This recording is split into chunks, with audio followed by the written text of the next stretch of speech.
প্রথম আল্লাহ তাআলা হিসেব নেবেন কিয়ামতের ময়দানে এই সালাতের। আউয়ালু মা ইউহাসাবু বিহিল আবদু ইয়াউমাল কিয়ামাতি আস-সালাহ। সর্বপ্রথম আল্লাহ তাআলা এই সালাতের হিসাব নেবেন। এই সালাতের হিসাব যদি আমরা সুন্দর করে দিতে পারি, সব সুন্দর হয়ে যাবে।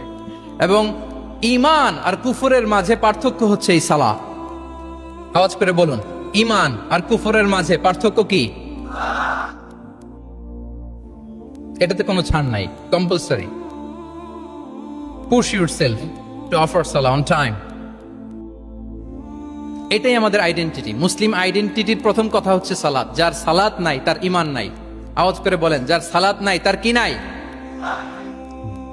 আমাদের অনেক তরুণরা মুসলিম উম্মার মুক্তি কিভাবে হবে এটা নিয়ে খুব পেরেশান, কিন্তু সালাতের ব্যাপারে উদাসীন।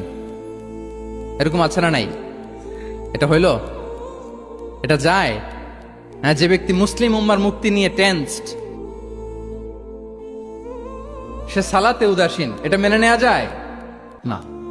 তাহলে মুসলিম আইডেন্টিটি প্রোটেক্ট করতে হলে সর্বপ্রথম আমাদেরকে সালাতে যত্নবান হতে হবে, 1 নাম্বার। 2 নাম্বার হচ্ছে আল কোরআন আল কারীমের সাথে আমাদের অ্যাটাচমেন্টটাকে মজবুত করতে হবে। 1 নাম্বার হচ্ছে সালাত, মুসলিম আইডেন্টিটির।